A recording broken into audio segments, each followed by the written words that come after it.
আমি অনেককেই চিনি জানি যারা আসলে কর্মসংস্থানের অভাবের কারণে ঢুকে পড়ছেন এরকম একটা পেশার মধ্যে। এ কথা ঠিক, আমাদের দেশের অর্থনৈতিক দুর্বলতার কারণে আমরা এখানে সঠিকভাবে কর্মসংস্থান করতে পারি নাই।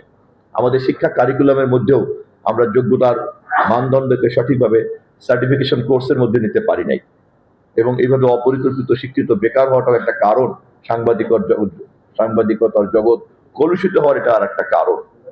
ফলে শুধুমাত্র এখানে মলম না দিয়ে আমাদেরকে কিন্তু অর্থনৈতিক সামাজিক এই জায়গাগুলিতেও আমাদের হাত দিতে হবে, যে কোথায় কোথায় হাত দিলে আমরা যার যার দক্ষতা যোগ্যতা অনুযায়ী যেন কর্মসংস্থান পান। আমি অনেককেই চিনি জানি যারা আসলে কর্মসংস্থানের অভাবের কারণে ঢুকে পড়ছেন এরকম একটা পেশার মধ্যে।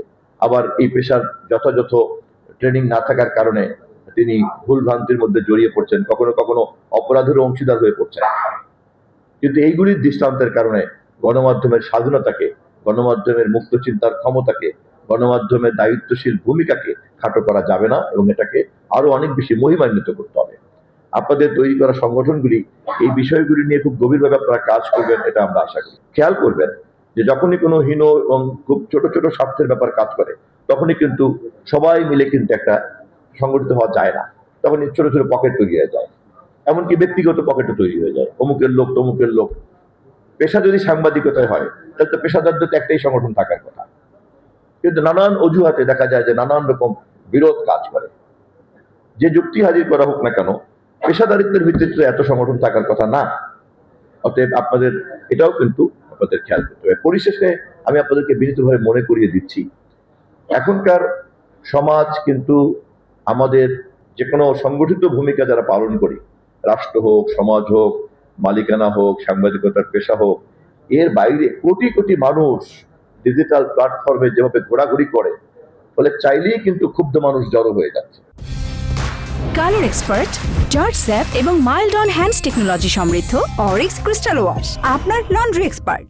আমরা দেখেছি ককরোচ পার্টি কেমন করে জড়ো হয়েছে, এবং কেমন করে ক্ষুব্ধ মানুষ জড়ো হয়ে সেখানকার শাসক গোষ্ঠীকে কিভাবে আত্মসমর্পণ করে আবার ফুরিয়ে গিয়েছে।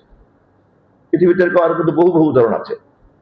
ফলে সমাজের ক্ষোভগুলি আগে জড়ো হতে পারতো না বলে কিন্তু সংগঠিত শক্তিরা অনেক মনে হতো যে আমরা খুব পাওয়ারফুল। এখন কিন্তু সেই দিন নাই। যে কোনো সময় কিন্তু দেখা যাবে যে রাজনীতিবিদরা আক্রমণের লক্ষ্যবস্তু হয়ে যাচ্ছে, এমনকি সাংবাদিকরাও কিন্তু আক্রমণের লক্ষ্যবস্তু হয়ে যেতে পারে। যে তুমি যেটা বলবো এটাই কি সংবাদ নাকি, এটাই কি তথ্য নাকি, দেখো না সংবাদ তো এটা, তুমি কেন এটা ছাপলা? তাহলে বড় পত্রিকা হাউস সে সাধারণ ইয়ে দ্বারা আটকাটা দিচ্ছে, পুলিশ টাকা দেবে, কেউ কিছু করতে পারছে না।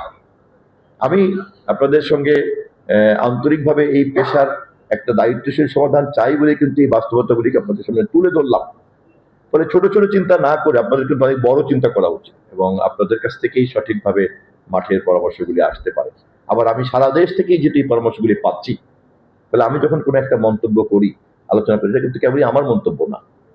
আমার একটা সৌভাগ্য হয়েছে বাংলাদেশের সবচেয়ে গ্রহণযোগ্য সাংবাদিকদের সঙ্গে ওঠা বসা, বন্ধুত্ব করা, চলাফেরা দিনের পর দিন, বছরের পর বছর।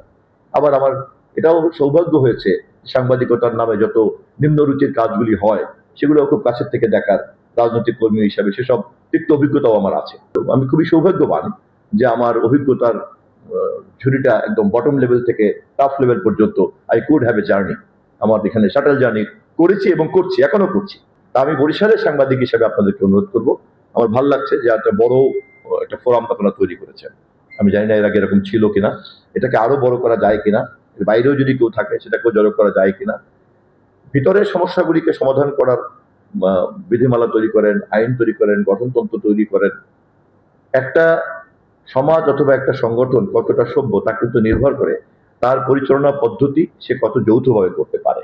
আমি একা একা চলতে পারি, কিন্তু যখনই যৌথভাবে আমি না চলতে পারি অথবা আমরা না চলতে পারি, তখনই বুঝতে হবে যে আমি অথবা আমাদের সমস্যা আছে। আমি আশা করি আপনাদের এই সংগঠন যতটুকু অগ্রগতি হয়েছে এটা আবার যেন কোনোভাবেই বিভক্তির মধ্যে না পড়ে। প্রবলেম থাকবে, কিন্তু প্রবলেমের সলিউশনের মেথড আপনাদের কালেকটিভলি বের করে রাখতে হবে। কারণ ওই অজুহাতে যেন কোনো পকেট না তৈরি হয়, ওই অজুহাতে যেন কোনো পকেট তৈরি না হয়। আমরা গণমাধ্যম কমিশনের জন্য খুব আন্তরিকভাবে জরুরিভাবে কাজ করছি। আশা করি স্বল্প সময়ের মধ্যেই আমরা এটার একটা ন্যাশনাল অ্যাকশন প্ল্যান আমরা খসড়া তৈরি হবে, যেটা আমরা সরকারকে দিব, ক্যাবিনেটকে দিব। সেটা সরকার ক্যাবিনেটে কিভাবে গ্রহণ করবেন, তারপরে হয়তো যদি আমি সবকিছু ভালো ভালো ধরে নেই, তাহলে আমরা হয়তো একটা গ্রহণযোগ্য কমিশন তৈরি করতে পারবো। একবার যদি আমি কমিশনটা তৈরি করে ফেলতে পারি, তখন কিন্তু সৎ সাংবাদিকতাকে অনুপ্রাণিত করার জন্য, উৎসাহিত করার জন্য যেমন একটা বিরাট শক্তি আমাদের হাতে আসবে, তেমনি অসৎ সাংবাদিকদের জন্য কিন্তু এটা একটা দুঃসংবাদে পরিণত হয়ে যাবে।